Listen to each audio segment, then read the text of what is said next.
নিজেরাই নিজে মনে করে কত বড় সাহেব, লাট সাহেব।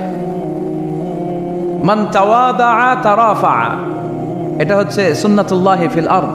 মান তাওয়াদা তারাফা, যে নিচে নেমে থাকতে চায় আল্লাহ ওরা টেনে উপরে উঠায়, আর যে খালি উঠতে চায়, হিংসা করে অহংকার করে উপরে ঠেলতে চায়, ওরা নিচে নামায় দেয় কে?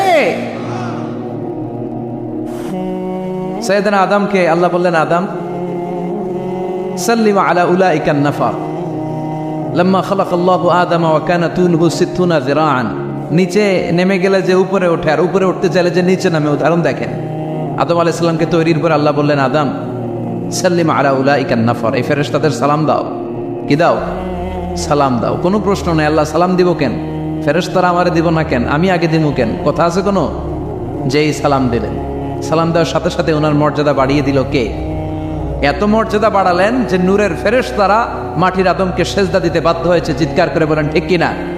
তুমি মাটির আদমকে প্রথম সৃষ্টি করিয়া ঘোষণা করিয়া দিলে শ্রেষ্ঠ বলিয়া, তাই তো নূরের ফেরেশতা করে আদমকে সেজদা। সবার চেয়ে সম্মান দিলে মাটির আদমকে। আল্লাহু আল্লাহু পড়েন, আল্লাহু আল্লাহু তুমি জাল্লে জালালুহু, শেষ করা তো যায় না গে তোমার গুণগান। আল্লাহু আল্লাহু, সুবহানাল্লাহ পড়েন। কি সম্মান আল্লাহ বাড়াই দিলেন। আল্লাহ বললেন, আদম আজকে থেকে তুমি আশরাফুল মাখলুকাত, তুমি খলিফাতুল্লাহ ফিল আরদ, তুমি পৃথিবীতে আমার খলিফা, ভাইস জেরেন্ট অফ আল্লাহ। আল্লাহর খলিফা, আল্লাহর আহকামগুলো পালনের জন্য ভাইস জেরেন্ট। চুরি করলে হাত কেটে দাও, কার আইন? এই কাজ আদম তুমি দুনিয়াতে যেয়ে করবা। জিনা করলে ডেথ পেনাল্টি, হেড অফ, শিরোচ্ছেদ করে দাও, কার আইন? খলিফা হিসেবে মানুষ এসে করবে। মানুষকে আল্লাহ আশরাফুল মাখলুকাত বানিয়ে দিলেন, নিচু হয়েছে বড় বানিয়ে দিলেন। আর শয়তানের অবস্থা কি? শয়তানকে আল্লাহ বললেন সেজদা দে আদমকে। শয়তান যুক্তি দাঁড় করিয়েছে, খালাকতাহু মিন তিন খালাকতানি মিন নার ওয়া খালাকতাহু মিন তিন। আল্লাহ আপনি আমারে বানাইছেন আগুন দিয়া। কি দিয়া? আগুনের ধর্ম উপরের দিকে ওঠে, আর মাটির ধর্ম সে নিচে পড়ে থাকে, আমি কেন সেজদা দেব? শয়তানকে চিরকালের জন্য ইবলিস মালউন, অভিশপ্ত আর জাহান্নামী হিসেবে ঘোষণা দিয়ে দিল কে? এজন্য আপনি ছোট থাকতে চাইবেন, আপনারা বড় বানাবে কে? আর আপনি নিজে যদি বলেন আমি বড়, থাপ্পড় মেরে আপনারা নিচে নামাই দিবে কে? এজন্য বিশ্বনবী দোয়ায় বলতেন, আল্লাহুম্মা জাআলনি সাবুরা ওয়াজআলনি শাকুরা ওয়াজআলনি ফি আইনি সাগীরা ওয়া ফি আয়ুনিন নাসি কাবীরা। ও আল্লাহ, আপনি আমারে ধৈর্যশীল বানান, আপনি আমারে শুকরগুজার বান্দা বানান, আমার চোখে আমারে আপনি ছোট বানান, মানুষের চোখে আপনি আমারে বড় বানান। সুবহানাল্লাহ পড়েন। এজন্য সবসময় শুকরগুজার থাকার চেষ্টা করতে হবে। রাজি আছেন তো? যে কোনো মুহূর্তে, যে কোনো পরিস্থিতিতে আমরা শুকরিয়া করব কার? চিল্লায় বলেন কার? আমরা যেন বেশি বেশি আল্লাহ তাআলার শুকরিয়া আদায় করতে পারি। আল্লাহ তুমি তৌফিক দাও। সবাই পড়ি আমিন। উত্তর চান্দোলা হিলফুল ফুজুল ইসলামী সংগঠনের উদ্যোগে আজকের এই তাফসীরুল কোরআনের প্রোগ্রাম। হিলফুল ফুজুল নামটা আমার বড্ড প্রিয়। বিশ্বনবী যখন 15 কিংবা 20 বয়স, কোনো বর্ণনায় এসেছে 15, কোনো বর্ণনায় 20, তখন তিনি একটা ছাত্র সংগঠন করেছিলেন, ইয়াং স্টারদের একটা অর্গানাইজেশন করেছিলেন। ওটার নাম তিনি দিয়েছিলেন হালাফুল ফদুল। হালাফুল ফদুল, ওইটারই আমরা বাংলায় কি বলি? হিলফুল ফুজুল। হালাফ মানে শপথ, oath, we take an oath in the name of Allah. আল্লাহর নামে শপথ নেয়ারে বলে হালাফ। আর ফাদিলা, ফাদলুন, এগুলোর প্লুরাল হচ্ছে ফুদুল। ফুদুল মানে ভালো কাজ। ভালো ভালো কাজের উপর বিশ্বনবী যুবকদেরকে একত্রিত করলেন যে মক্কা শহরে কোনো টেন্ডারবাজি চলবে না, কোনো চাঁদাবাজি চলবে না, দুর্বলের উপর সবলের অত্যাচার চলবে না, জালিমের জুলুম চলবে না, হত্যা চলবে না, ধর্ষণ চলবে না, রাহাজানি চলবে না। মক্কা শহরটারে শান্তির শহর বানাতে হবে।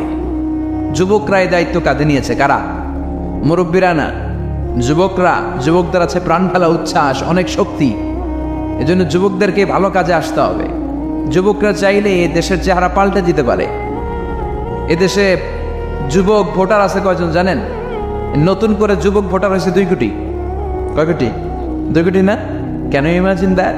কল্পনা করতে পারেন? They can change Bangladesh, they can change the face of Bangladesh. তারা 56,000 বর্গ মাইলের এই বাংলাদেশের চেহারা পাল্টে দিতে পারে। তাদের অনেক শক্তি। এই জন্য যুবকদের এই শক্তি কাজে লাগাতে হবে। ফেন্সিডিল, গাঁজা, ইয়াবা, হিন্দি সিনেমা এগুলোর পিছনে দৌড়ানো যাবে, পর্নোগ্রাফির পিছনে ছোটা যাবে। যুবক বয়সে ভয় করতে হবে কারে? চিল্লায় বলেন কাকে? আল্লাহ আমার যুবক ভাইদেরকে তুমি তৌফিক দাও। বিশ্বনবী এই হালাফুল ফুদুল তিনি গঠন করলেন মক্কাতুল মুকাররমাতে। পুরো মক্কা শহরটা শান্তির শহর হয়ে গেল। সুবহানাল্লাহ। আল্লাহ উত্তর চন্দলা হিলফুল ফুজুল ইসলামী সংগঠনকে তুমি কবুল করো। আজকের প্রোগ্রামের সভাপতিত্ব করছেন আল্লামা অধ্যক্ষ গোলাম সরোয়ার সাইদি পীর সাহেব আড়াইবাড়ি দরবার। আমার প্রিয় নানা ভাই আলোচনা করেছেন, বয়ান করেছেন। আল্লাহ নানা ভাইকে কবুল করুন। নানা ভাইটা একটু ইয়াং হয়ে গেছে না? হ্যাঁ, অনেক জায়গায় লোকজন খুব বিভ্রান্তিতে পড়ে যায়। ঘটনা কি? আপনি নানা হইলেন কবে, নাতনি হইল কবে, আবার জামাই পেলেন কবে? তো আমারও বলা যে তুমি যে আমার নানা ভাই বানাইছো, আমি তো এর উত্তর দিতে দিতে কাম সারা। তো আল্লাহ আমার নানা ভাইকে তুমি কবুল করো।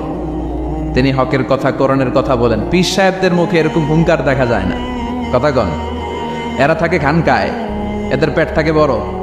সবার কথা বলছি না, বেশিরভাগ কথা বলেন। এই ভণ্ডামি এই দেশে আছে না নাই? দোদেল বান্দা কালমা চোরে, না পায় শ্মশান না পায় গোরে, দিন থাকিতে আয়রে পথে ছাইড়া দে ভণ্ডামি, ভণ্ডামি ভণ্ডামি ভণ্ডামি, ছাইড়া দে ভণ্ডামি। আছে না নাই? নামাজ কালাম পড়ে না, ইবলিশ শয়তানের নানা। আছে না? নামাজ নাই, রোজা নাই, নাচানাচি, নাচ গান, গোসল করে না, সারা বছরে করে একবার, ওই গোসলের পানি মুরিদরা খায় ফেলায়। আছে না নাই? নামাজ রোজা করে না, ইবলিশ শয়তানের নানা, ধর্মের একখান খুঁটি ধইরা কয়দিন করবা হয়রানি, ভণ্ডামি ভণ্ডামি ভণ্ডামি, ছাইড়া দে ভণ্ডামি। ঠিক কি না?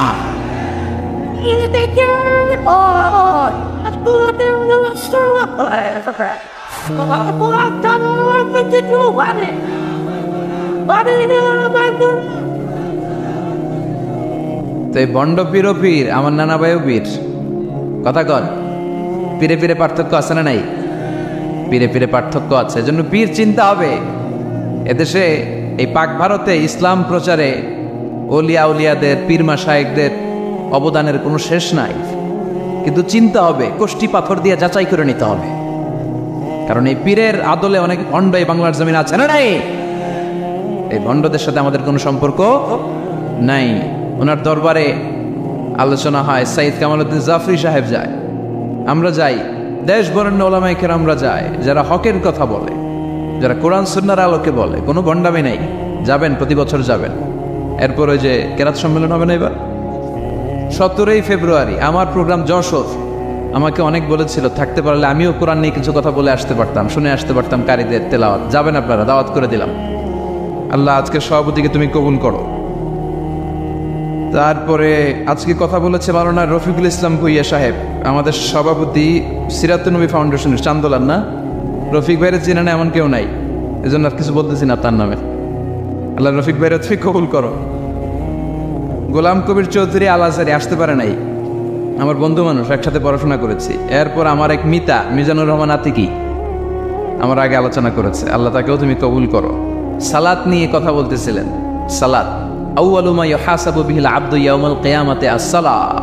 কিয়ামতের দিন সর্বপ্রথম হিসেব নেওয়া হবে নামাজের, সালাতের। সালাত চিনেন তো? কুরবানির গোশত খাওয়ার মাঝখানে যেটা খায় ওটা, হ্যাঁ, এটারে বাংলায় আমরা নামাজ বলি। কি বলি? নামাজ। বিশ্বনবী ইন্তেকাল করবেন, রূহ বের হয়ে যাচ্ছে, 2-3টা শব্দ বললেন, এর মধ্যে একটা ছিল সালাত। আর সালাত, উম্মতেরা নামাজ, নামাজ, নামাজ ছেড়ে দিও না। ওয়া মালাকাত আইমানুকুম। মানুষ ইন্তেকালের আগে শ্বাস বের হয়ে যাচ্ছে, রূহ চলে যাচ্ছে, ওই মুহূর্তে কি জরুরি কথা বলে নাকি ফালতু কথা বলে? সবচেয়ে জরুরি কথাটাই তখন সে বলে যায়, ঠিক কিনা? কথা বলেন। বিষ্ণু বলেছিলেন নামাজ। তাহলে এই সালাতের গুরুত্ব আছে না নাই? সর্বপ্রথম এই সালাতের ব্যাপারে in the day of judgement আমাদেরকে প্রশ্ন করবে কে? সালাত কায়েম করো, সালাত কায়েম করো, হবে সম্মানী তুমি, হবে জান্নাতি তুমি, হবে সম্মানী তুমি, হবে জান্নাতি তুমি। দিবে কাল হাসরে শীতল ছায়া আরশে আজিম। রব্বিয়াল আলা রব্বিয়াল আযীম রব্বিয়াল আলা রব্বিয়াল আযীম। সুবহানাল্লাহ পড়ে। এজন্য নামাজ নামাজ এই নামাজ যাতে মিস হয়ে না যায়। সব মিস হতে পারে, নামাজ মিস হতে পারে না। আল্লাহ তুমি বুঝার তৌফিক দান করো। আজকে সকালে মহিলা সমাবেশে কথা বলেছে হাফেজ কারি আশরাফ আলী, কথা বলেছে কারি আব্দুল কাইয়ুম মিয়াজি। যারাই কথা বলেছে আল্লাহ সবাইকে কবুল করো। সঙ্গীত পরিবেশনায় ছিল কলতান শিল্পী গোষ্ঠী, আল্লাহ তাদেরকেও তুমি কবুল করো। আসেন আমরা আল্লাহর নামে 3টা তাকবীর দেই, গলা ফাটিয়ে আমার সাথে সাথে পড়েন আল্লাহু আকবার, আল্লাহু আকবার, আল্লাহু আকবার। আল্লাহ তুমি কবুল করো।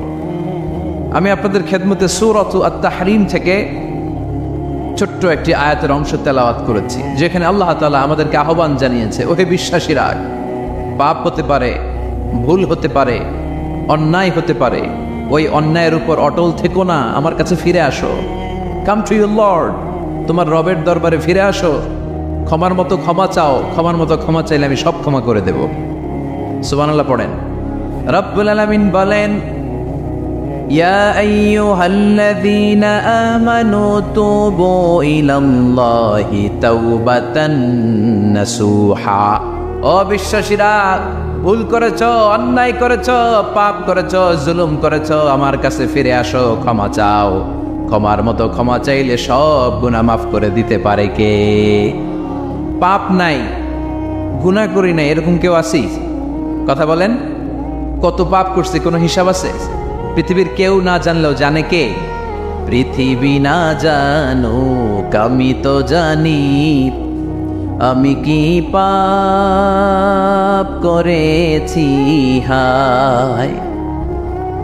আমার পাপের করলে বিচার, বাঁচার আমার নাই উপায়।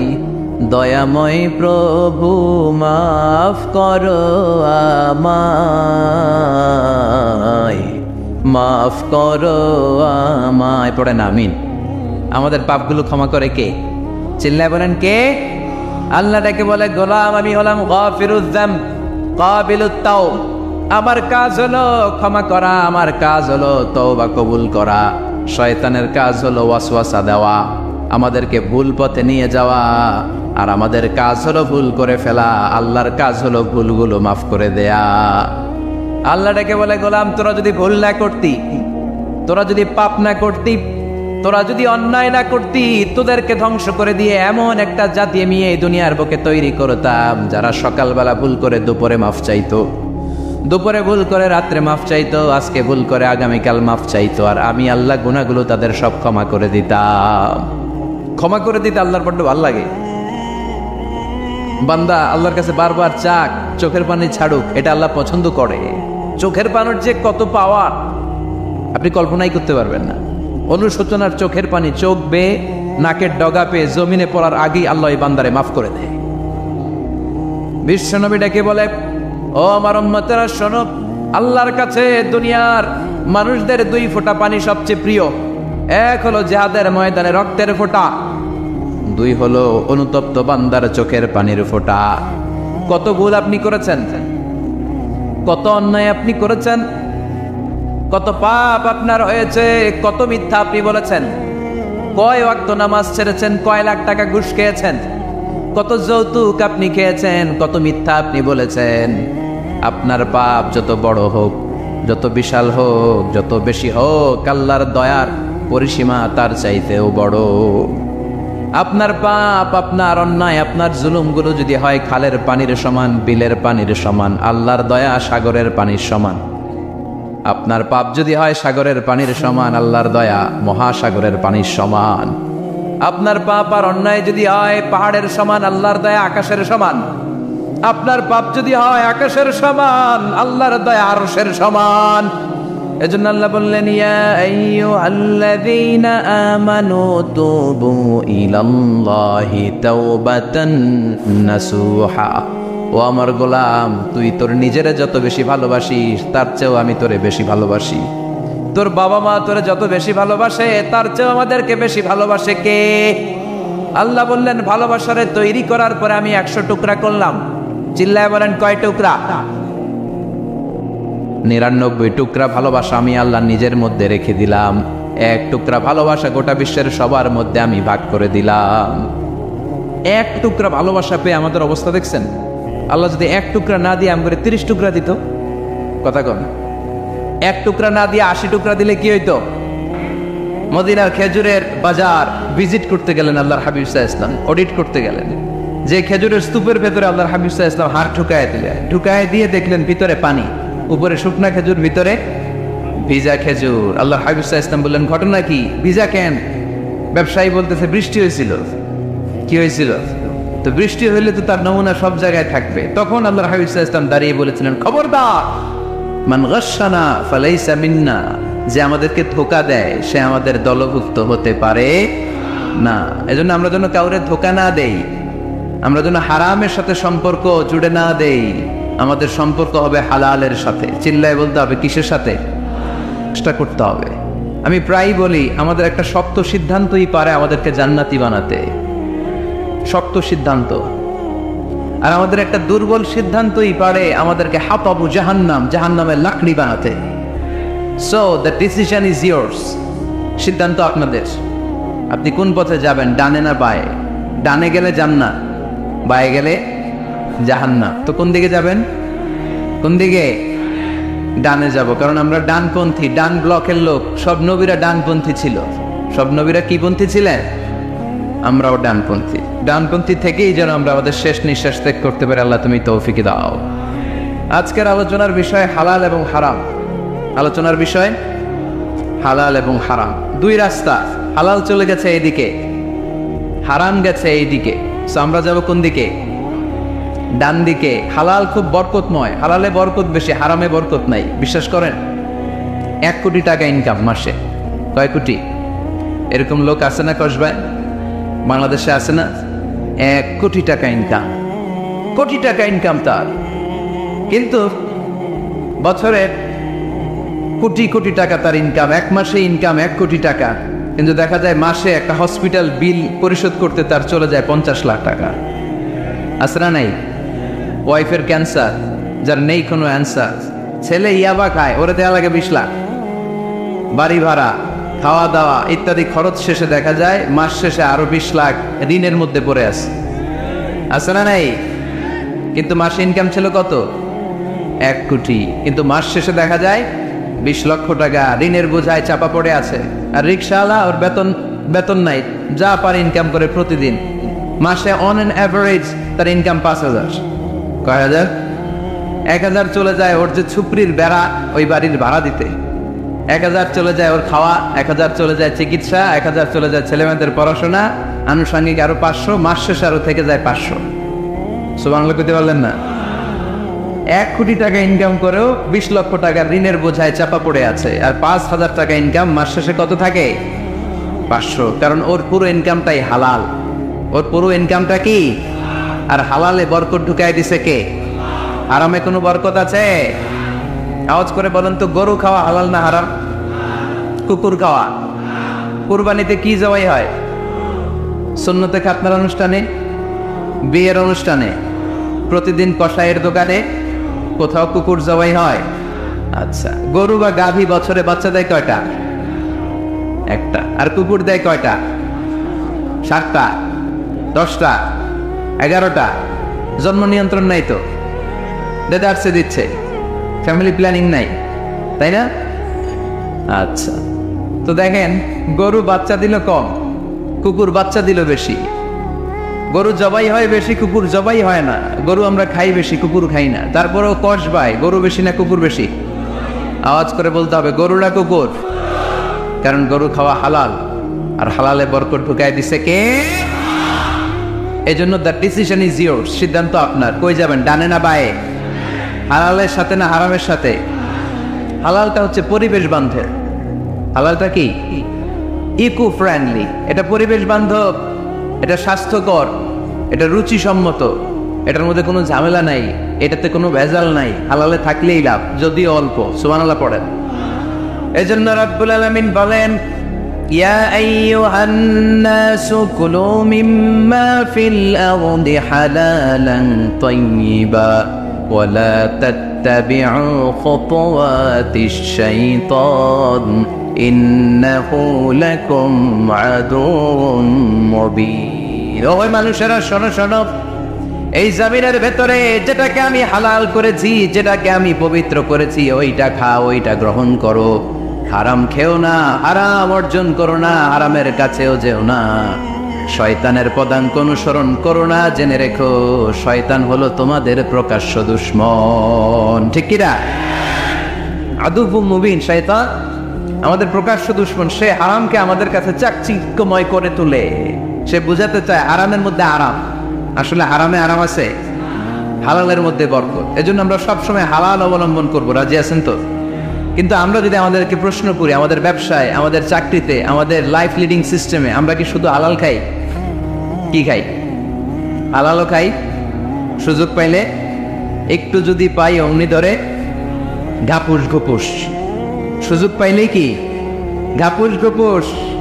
ঘাপুস ঘুপুস করা যাবে না। অনেকে আবার আছে দেখবেন খাওয়ার ক্ষেত্রে হালাল খোঁজে। খাওয়ার ক্ষেত্রে আমি অনেক লোক দেখেছি। থাইল্যান্ডে আমি গেলাম, দেখি যে তার ব্যাপারে জানি যে সরকারি চাকরি করে লক্ষ লক্ষ টাকা দুই হাতে কামায়। এমনি গাছেরটাও খায়, তলারটাও কুড়ায়। আছে না নাই? তো ইচ্ছে মতো ডানে বাই ইনকাম করে, হালাল হারাম দুইটাই খায়। কিন্তু থাইল্যান্ডে যে হালাল খাবার খুঁজতেছে। কি খুঁজতেছে? ওখানে যে জিজ্ঞেস করে যে এই দোকানে কি পর্ক আছে? পর্ক থাকলে খাবো না। পর্ক মানে হচ্ছে শুকরের চর্বি। শুকরের গোশত বা চর্বি মিশানো কোনো খাবার উনি খাবে না, কারণ এটা হারাম। আর গুড় যে খায় এটা খুব হালাল। এরকম ডাকাইতে আছে না নেই? তাহলে আমাদের মুসলমানদের সবচেয়ে বড় সমস্যা হচ্ছে আমরা খাওয়ার ক্ষেত্রে হালাল খুঁজি, কিন্তু ইনকামের ক্ষেত্রে ওই জিনিসটা খুঁজি না। এরকম আছে না নাই? না। Your food should be halal, your drinks should be halal, your income should be halal, your dress up, your fashion should be halal, and your entertainment should be halal. আপনার পোশাক হতে হবে হালাল, আপনার খাদ্য হতে হবে হালাল, আপনার উপার্জন হতে হবে হালাল, আপনি যে বিনোদন করছেন এই বিনোদনটাও হতে হবে হালাল। চিল্লায় বলেন ঠিক কিনা? হালাল বিনোদন লাগবে, হালাল ড্রেস আপ লাগবে। ছেলেরা কি স্বর্ণ পড়তে পারবে? ছেলেরা কি সিল্কের জামা পড়তে পারবে? আমরা সিল্কের জামা পড়ি না, এটা আমাদের জন্য হারাম করেছে কে? ছেলেরা জুয়েলারি পড়তে পারবে? গলায় চেন পড়তে পারবে? হাতে ব্রেসলেট দিতে পারবে? আছে না নাই? এখানে অনেকের আছে না নাই?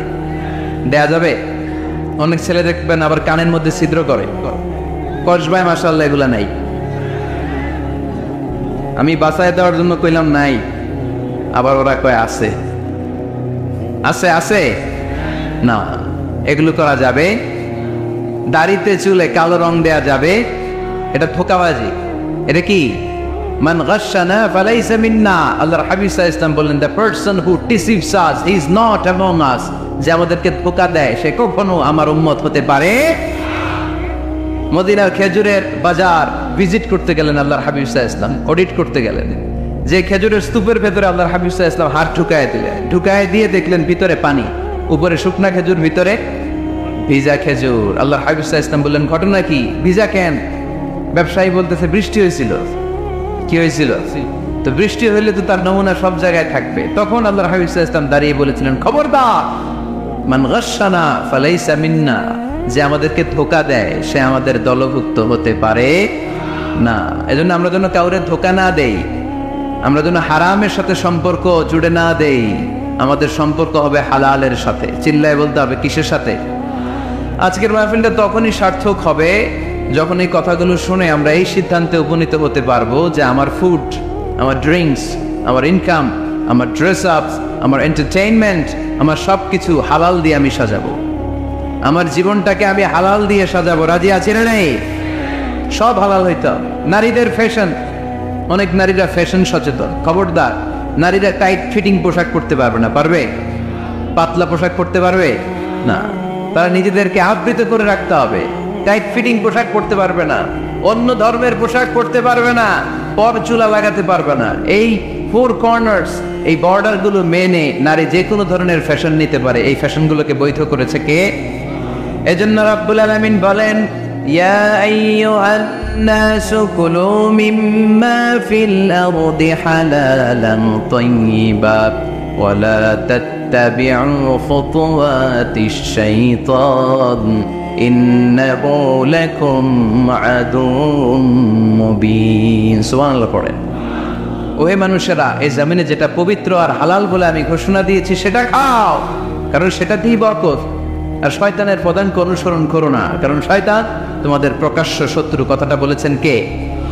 তাহলে আমরা হালালের পক্ষে না বিপক্ষে? এই আপনাদের গলার আওয়াজ। হালালের পক্ষে না বিপক্ষে? হারামের পক্ষে না বিপক্ষে? আমরা আমাদের জীবনটা হালাল দিয়ে সাজাতে চাই কি চাই না? কারণ হালালে বরকত ঢুকাই দিছে কে? কিভাবে আপনার জীবনের প্রতিটি অঙ্গনকে হালাল দিয়ে সাজাবেন? কিভাবে এই হারাম থেকে বেঁচে থাকবেন? এর কিছু মূলনীতি আছে, some principles, you have to follow it. এই প্রিন্সিপালগুলো যদি খেয়াল করেন তাহলে হালাল দিয়ে জীবন সাজানো সহজ। আর এই প্রিন্সিপালে মূলনীতিতে যদি ভেজাল লাগাই দেন তাহলে সব জায়গায় ভেজাল আছে না নাই?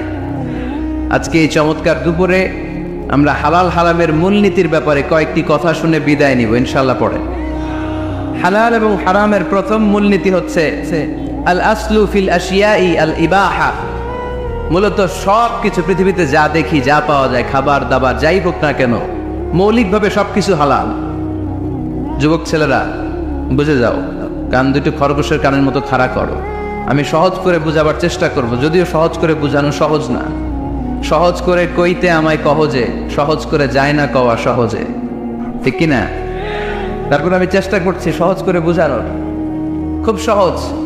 আর দিন ইউসরুন লা উসরা ফি, দিন সহজ, এর মধ্যে কাঠিন্যতা নাই।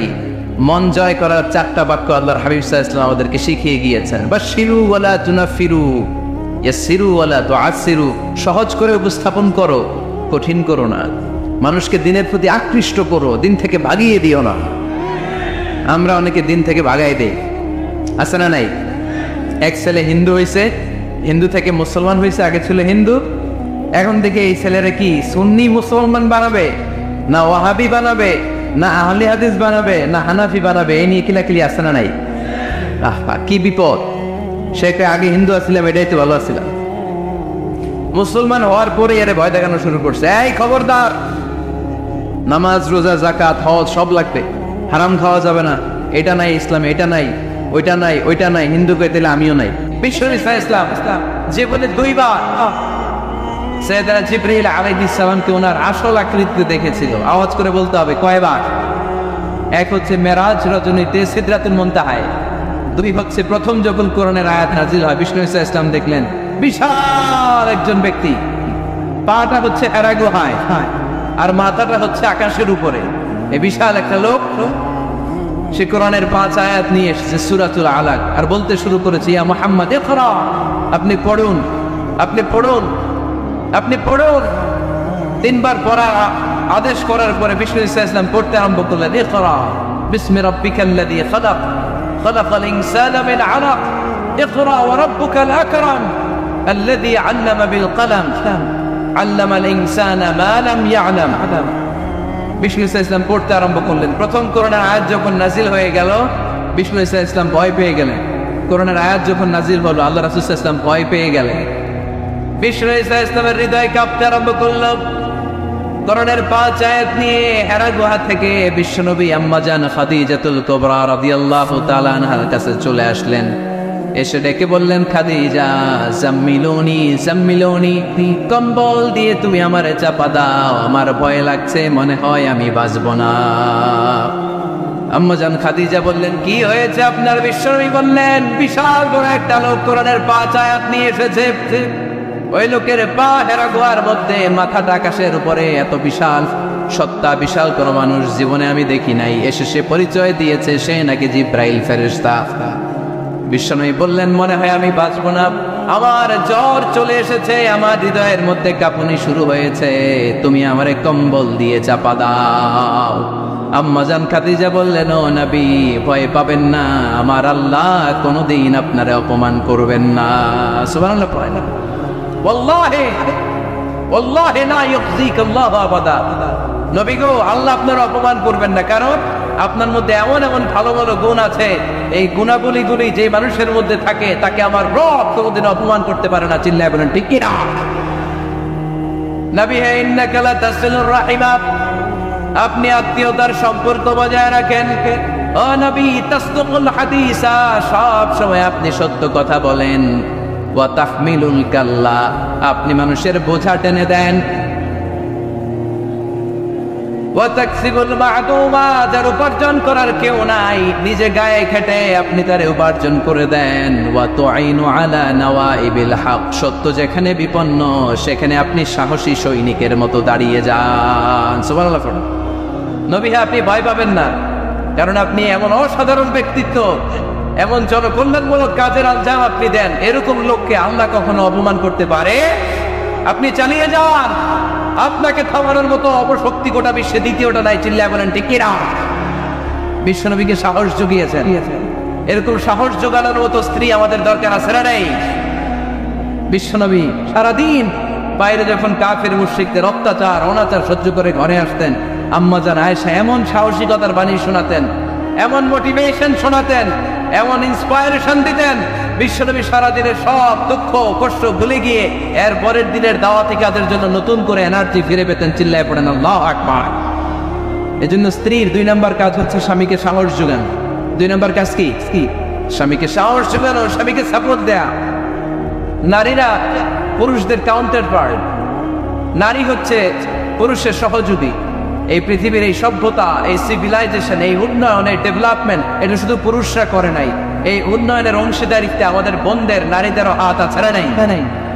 এজন্য কাজী নজরুল বলেছেন, এ বিশ্বে যা কিছু সুন্দর চিরকল্যাণকর, অর্ধেক তার করিয়াছে নারী, অর্ধেক তার নর। চিল্লায় বলেন ঠিক কিনা? এজন্য এই মহাবিশ্বের এই সভ্যতায় আপনাদের যেমনি অবদান, আমাদের বোনদের অবদান আছে না নাই? আছে। স্বামী স্ত্রী এই দুজন মিলে এই বিশ্ব সভ্যতা তৈরি হয়েছে। এজন্য দুজনের মধ্যে সম্পর্ক হবে পোশাকের মতো। পোশাক যেমনি দেহের সাথে লেগে থাকে, স্বামী স্ত্রীর মধ্যে এরকম সুসম্পর্কের দরকার আছে না নাই? আচ্ছা, আজকে আমরা জানার চেষ্টা করব কি করে স্বামী আর স্ত্রীর মধ্যে এই সুসম্পর্ক বাড়ানো যায়, ইনক্রিজ করা যায়। কি করে আমাদের মধ্যে মারামারি, কাটাকাটি, ঝগড়া, ডিভোর্স এই রেটটা কমানো যায়, এ ব্যাপারে আমাদের জানার দরকার আছে না নাই? ইসলামী শরিয়া স্বামী স্ত্রী প্রত্যেককে ইন্ডিভিজুয়ালি আলাদা আলাদা কিছু দায়িত্ব দিয়েছে। স্বামীকে কিছু দায়িত্ব দিয়েছে, আবার স্ত্রীকে কিছু দায়িত্ব দিয়েছে, আবার উভয়কে কিছু দায়িত্ব দিয়েছে। আমরা শুরুতে স্বামী স্ত্রীর উভয়কে আল্লাহ তাআলা কি দায়িত্ব দিয়েছে এটা জানবো। তারপরে স্ত্রীদেরকে আল্লাহ তাআলা কি দায়িত্ব দিয়েছেন সেটা জানবো। সবশেষে স্বামীদেরকে আল্লাহ তাআলা কি দায়িত্ব দিয়েছে সেটা জানবো। এই দায়িত্বগুলো পালন করার মধ্য দিয়ে দাম্পত্য জীবনকে সুখময় করে দিবে কে? আল্লাহ। শুরুতে আমরা জানবো দ্য কালেকটিভ রেসপন্সিবিলিটি, যৌথ দায় দায়িত্ব কি আছে স্বামী আর স্ত্রীর, কেমন করে দাম্পত্য জীবনকে সুখময় শান্তিময় করতে হয়। একটা দাম্পত্য জীবন কলহমুক্ত করতে চাইলে, সুখময় করতে চাইলে সর্বপ্রথম স্বামী স্ত্রীর যেটা খেয়াল রাখতে হবে সেটা হচ্ছে স্বামী স্ত্রীর উভয়ের স্যাক্রিফাইসের মানসিকতা থাকা লাগবে। স্যাক্রিফাইস, আওয়াজ করে আমার সাথে সাথে বলেন স্যাক্রিফাইস। এই স্যাক্রিফাইস ছাড়া দাম্পত্য জীবন টিকবে? দুইজনে যদি ঝগড়া করে, দুইজনে যদি রেগে যায়, ঝামেলা আসে না নাই? স্বামী রেগে গেলে স্ত্রীকে থেমে যেতে হয়, আবার স্ত্রী রেগে গেলে স্বামীকে থেমে যেতে হয়। স্বামীও যদি রেগে যায়, স্ত্রীও যদি রেগে যায়, তাহলে তৃতীয় বিশ্বযুদ্ধ বেঁধে যাবে, ঠিক কিনা? এই জন্য রেগে গেলেন তো হেরে গেলেন, রাগা যাবে না। স্বামী যদি রেগে যায়, স্ত্রী থেমে যেতে হবে। স্ত্রী যদি রেগে যায়, স্বামী থেমে যেতে হবে। এটাই দাম্পত্য জীবনের সুখ আর সমৃদ্ধির মূল ফর্মুলা। স্যাক্রিফাইস করতে হবে। এর কারণ আপনি যদি দোষ খুঁজতে শুরু করেন, দোষ ছাড়া পৃথিবীতে মানুষ নাই, ঠিক কিনা? No one is perfect in this world. এই পৃথিবীতে কেউই পারফেক্ট না। আপনি যে আপনার স্ত্রীর দোষ খুঁজেন, আপনারও দোষ আছে না নাই? আবার ভাবি যদি আপনার খালি দোষ খুঁজে, ভাবিরও দোষ আছে না নাই? না, এজন্য দোষ খুঁজবেন না। স্যাক্রিফাইস করা, একটু মানিয়ে নিন। দাম্পত্য জীবনটা এরকমই, একটু ছাড় দিতে হয়, একটু মানিয়ে নিতে হয়। দাম্পত্য জীবনে কখনো মন খারাপ, কখনো মন ভালো, কখনো রোদ, কখনো বৃষ্টি, এই নিয়েই দাম্পত্য জীবন, ঠিক কিনা? তাহলে দাম্পত্য জীবনে যদি আমরা সুখ পেতে চাই, সকল নবদম্পতিকে বলবো একটু ছাড় দেওয়ার মানসিকতা বিল্ড আপ করেন, একটু মানিয়ে নেন। একটু মানিয়ে নেন, একটু ছাড় দেন, একটু মিলেমিশে চলেন, এক স্যাক্রিফাইস আমাদের জীবনটারে, আমাদের দাম্পত্য জীবনটাকে একটা জান্নাতি দাম্পত্য জীবন বানাই দিবে, ঠিক কিনা? কিনা দাম্পত্য জীবনকে সুখী করার 2 নাম্বার ফর্মুলা হচ্ছে ঝগড়া করা যাবে না। আপনারা ঝগড়া করেন নাকি?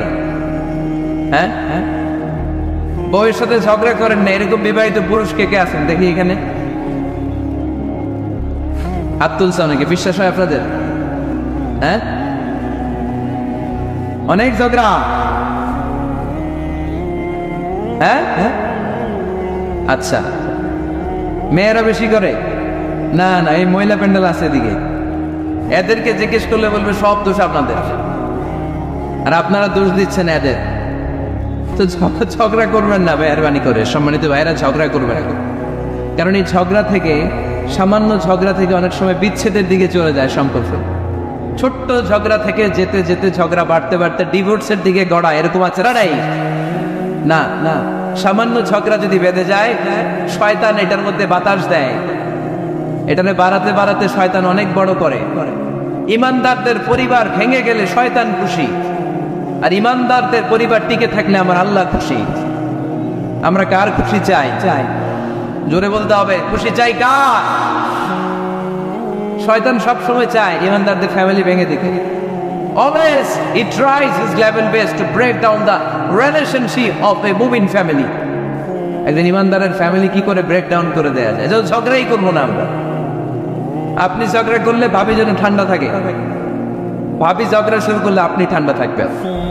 ঝগড়া করা যাবে না, কিন্তু ঝগড়া হয়ে যায় ফ্যামিলিতে, এটাকে চেক দিতে হবে। ঝগড়া নিয়ে অনেক মজার মজার গল্প আছে, একটা গল্প দিয়ে আজকে শুরু করি।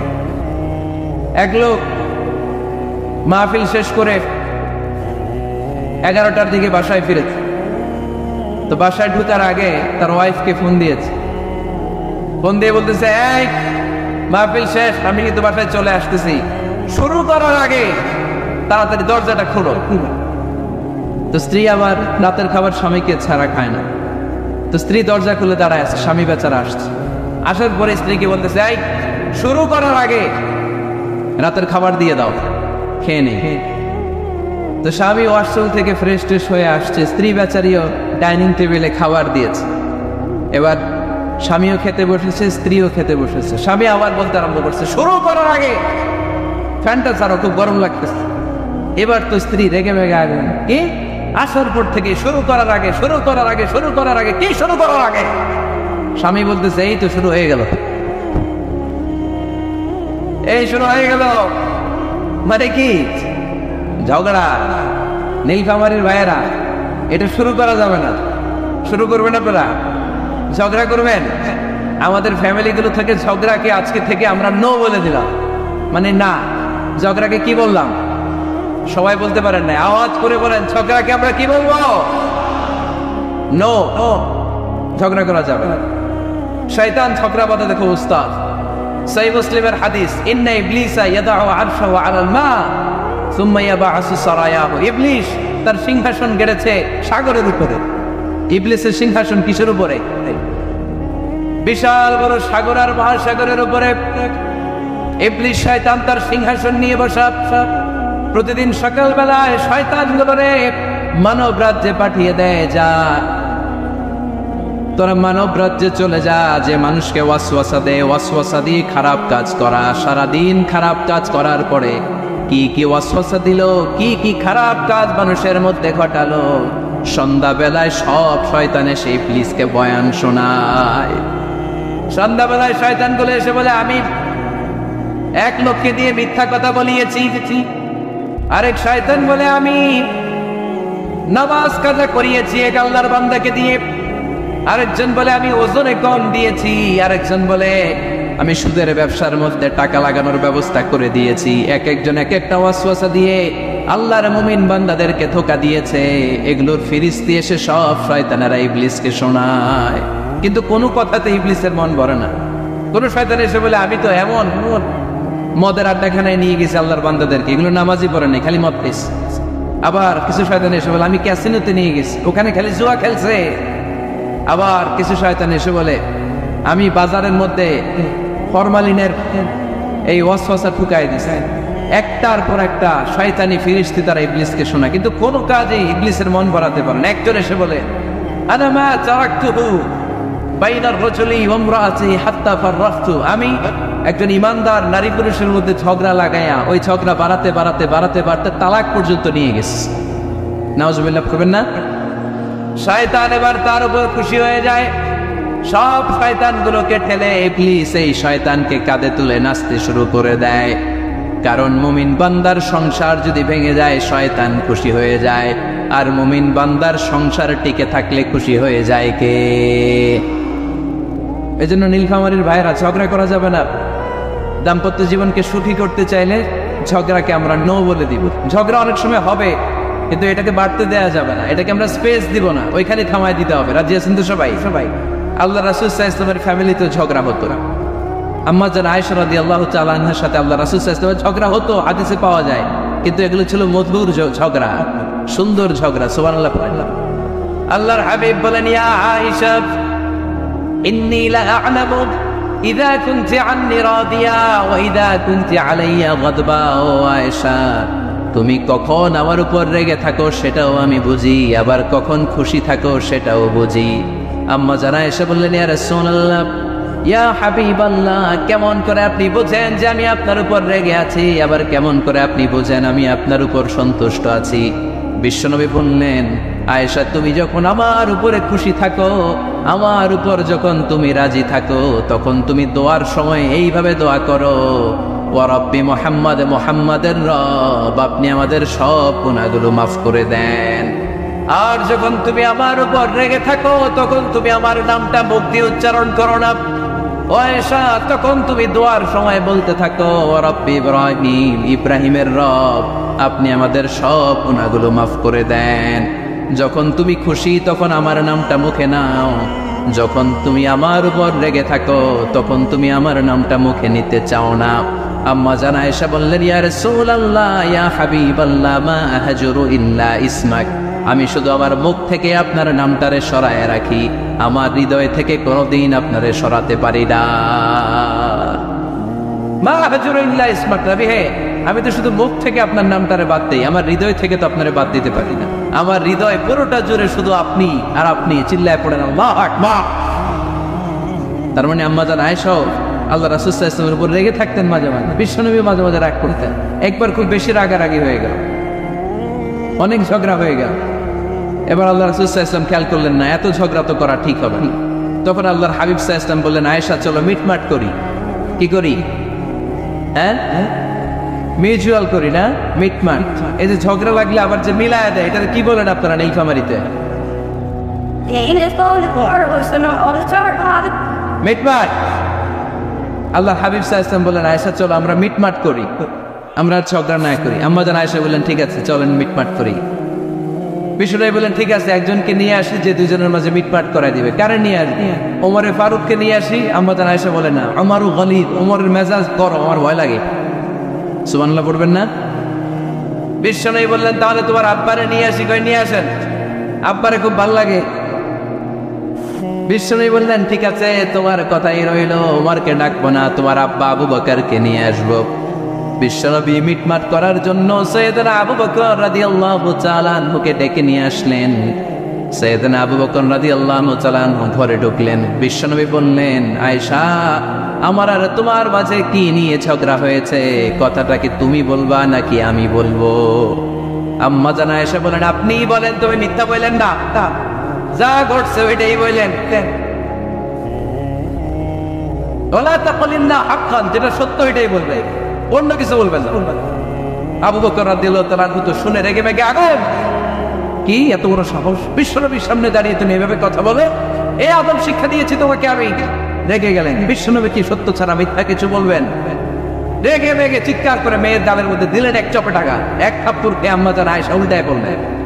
আবার মারার জন্য সাইয়েদনা আবু বকর রাগে গড়গড় করছিলেন, মেয়েরে আবার মারার জন্য উদ্যত হলেন। বিশ্বনবী অবস্থা ভয়ঙ্কর দেখে সাইয়েদনা আবু বকরের সামনে দুই হাত মেলে এইভাবে দাঁড়িয়ে গেলেন। বিশ্বনবীকে যখন আবু বকর রাদিয়াল্লাহু তাআলা আনহু দাঁড়াতে দেখলেন, সাইয়েদনা আবু বকর মুহূর্তের মধ্যে থেমে গেলেন। সুবহানাল্লাহ পড়েন। সাইয়েদনা আবু বকর রাদিয়াল্লাহু তাআলা আনহু ঘর থেকে বের হয়ে গেলেন।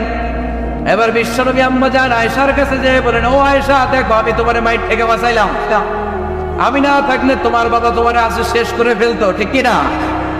আমি বাঁচাইছি তোমারে। ইয়া আয়েশা কাইফা রাআইতিনি আনফুসতুকি মিনার রাজুল, দেখছো আয়েশা কেমনে বাঁচাইলাম তোমারে?